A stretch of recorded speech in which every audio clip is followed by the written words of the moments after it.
자동차 시장에서 가장 치열하다는 픽업트럭 전쟁. 그 전쟁터에서 충격적인 소식이 들려왔습니다. 테슬라의 가장 강력한 라이벌이 스스로 100기를 들고 링에서 내려왔거든요. 이제 링 위에는 사이버트럭이라는 괴물 딱 하나만 남았습니다. 경쟁자가 사라진 지금 테슬라는 무주 공산이 된 시장을 독식할 수 있을까요? 아니면 한국 기사에서 지적하듯 그저 덩치 큰 애물단지로 남게 될까요? 오늘 소식을 통해 사이버트럭이 마주한 엄청난 기회와 냉혹한 현실을 낱낱이 파헤쳐볼게요. 먼저 테슬라 주주들이라면 환호성을 지를 만한 소식입니다. 미국 픽업트럭의 자존심, 포드가 전기트럭 F150 라이트닝의 생산 중단을 선언했는데요. 필성이 안 나온다며 순수 전기차를 포기하고 하이브리드로 도망간 겁니다. 이게 무슨 의미일까요? 한때 사이버트럭보다 많이 팔렸던 유일한 적수가 사라졌다는 뜻인데 이제 대형 전기트럭을 원하는 소비자는 선택지가 없습니다. 싫으나 좋으나 테슬라를 사야 하죠. 남들이 전기차 힘들다며 포기할 때 끝까지 버틴 테슬라가 결국 이 시장의 유일한 생존자가 되어 흥자 독식의 기회를 잡은 겁니다. 그런데 사이버트럭을 둘러싼 가장 큰 꼴표가 하나 있죠. 바로 안정성 논란입니다. 한국 언론에서는 사이버트럭을 두고 움직이는 흉기가 될 수 있다며 우려를 표했습니다. 차체가 너무 단단해서 충격을 흡수하지 못할 거라는 거죠. 하지만 여러분, 뇌피셜 말고 오피셜을 보셔야 합니다. 바로 어제 미국 고속도로 안전보호협회가 충격적인 결과를 발표했는데요. 사이버트럭의 최고 안전 등급인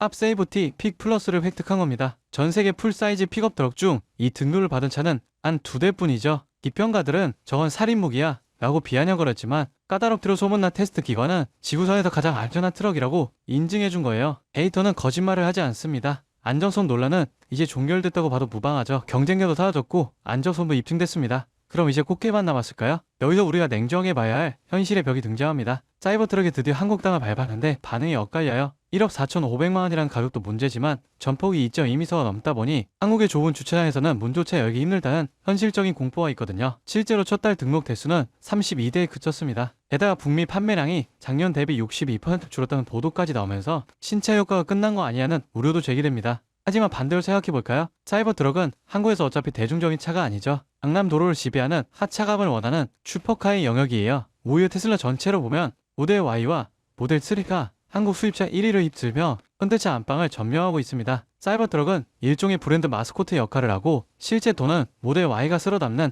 투트랙 전략이 아주 잘 먹히고 있다는 반증입니다. 정리해보겠습니다. 포드는 림을 떠났고 안정성 논란을 과거로 증명했습니다. 한국 같은 좁은 도로에서는 주차 전쟁을 치러야 하지만 그것조차 관심으로 치환해버리는 게 테슬라의 브랜드 파워죠. 덕수가 사라진 시장에서 가장 안전한 괴물이 독주를 시작했습니다. 토기의 노이즈가 거치고 나면 이 괴물 트럭의 테슬라의 실적에 어떤 숫자를 찍어줄지 기대해봐도 좋지 않을까요?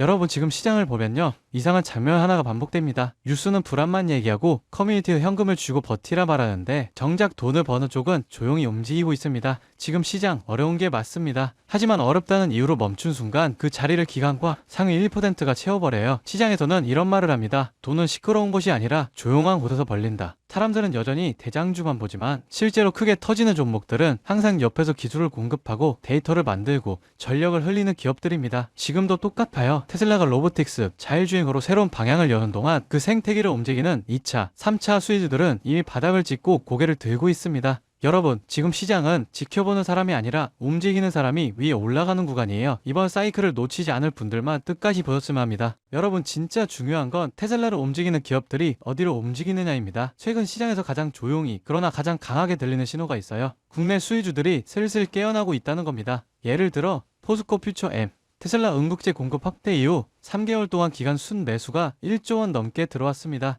에코프로 BM은 전기차 침체 얘기가 나오는 와중에도 테슬라, BYD, CATL의 생산량 증가 전망에 맞춰 실적 컨센서스가 다시 올라오고 있어요.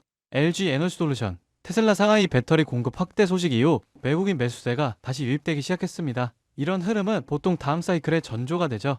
만도, 항우시스템 같은 자율주행, 전장 수혜주는 아직 시장이 다 보지도 않은 상태에서 이미 바닥 대비 15%에서 70%씩 회복했습니다. 이건 앞으로 몇 년 동안 움직일 AI, 로보틱스, 전기차 인프라 자금의 첫 발걸음이에요. 사람들은 여전히 대장주만 쳐다보지만 실제로 가장 강하게 터지는 건 이런 기업들입니다. 여러분, 이런 건 뉴스 나오고 나서 보면 이미 늦어요. 기관, 헤지펀드, 글로벌 자본은 미래가 아니라 확정된 미래에 먼저 돈을 넣습니다. 그 확정된 미래가 지금 어디에 있느냐? 바로 AI 전력 인프라, 전장, 배터리, 로보틱스 수혜주들이에요. 지금 이 순간에도 소리 없이 준비하고 뒤에서 모멘텀을 쌓아온 기업들이 폭발적인 상승을 위한 차곡차곡 발판을 마련하고 있습니다. 지금 딱 멈춰서서 보기만 한다면 그들은 이미 1% 올라간 고지 위에서 2%, 3%를 준비하고 있을지 모릅니다. 지금 움직인다면 고지 위에 올라설 기회가 실제로 남아 있습니다. 이 기회를 잡으실 방법은 간단합니다. 영상 아래 더보기 버튼 눌러보시면 파란색 링크 하나가 보이실 거예요. 클릭 후 간단한 설문 한 번만 작성해 주시면 핵심 수익주들의 구체적인 자료와 기관, 외국인 수급, 실적 모멘텀, 다음 사이클의 방향까지 제가 직접 정리한 내용을 순차적으로 전달해 드리겠습니다.